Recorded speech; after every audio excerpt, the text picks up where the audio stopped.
Безопасность на дорогах зависит от уровня подготовки водителей. С такой установки начинается занятие курсантов в школе ДОСААФ. Прежде чем сесть за руль экзаменационной машины, претендентам на С-категорию несколько недель предстоит оттачивать мастерство езды в автошколе. Усваиваемость пройденного материала проверяют сразу во время занятий.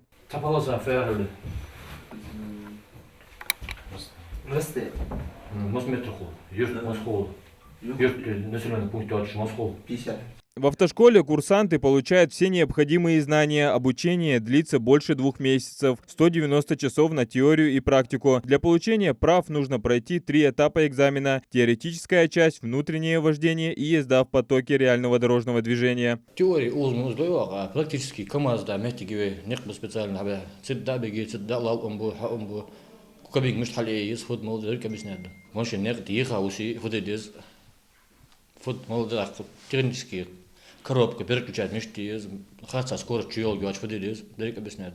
Все навыки им нужно освоить до весеннего призыва 2023 года. К этому времени перед комиссариатом Ингушетии стоит задача подготовить 30 человек с удостоверением С-категории. Для призывников это обучение бесплатное, чем и решил воспользоваться Алексей Костригин. Осенью парню исполнилось 18 лет. Планировал, не оттягивая, пойти в армию. Прошел отбор на осенний призыв, но, услышав о бесплатном обучении призывников в автошколе, решил отложить службу до весны 2023 года. Придет с правами. Еду или солдата привезти.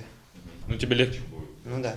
В этом году перед ОСАФом республики стояла та же задача подготовки 30 водителей С-категории. Желающих оказалось только 23 человека. Их подготовили, и все они прошли финальные экзамены с получением прав. Теперь, в отличие от рядовых сослуживцев, у них есть свои привилегии в армии. Обычно водители просто катаются, отвечают за свою технику, и просто катаются, перевозят туда-сюда грузы свои, и на этом работа заканчивается. Они не стоят, как обычно все люди, в нарядах и так далее и тому подобное. Они С-категории водителей грузовых транспортных средств очень востребованы в армии. Сегодня, это в прошлом году у нас работа была проведена строительской частью, где-то 50 человек было передано, и все пытались получить эту С-категорию, так как они, так сказать, более вальяжно относятся к людям с категории С. После армии новобранцы смогут свои права уже использовать в гражданских целях, причем на них будут отмечаться стаж вождения, а это сильно ценится в компаниях грузоперевозок. Адам Гулоев, Асхаб Белакиев, Новости 24.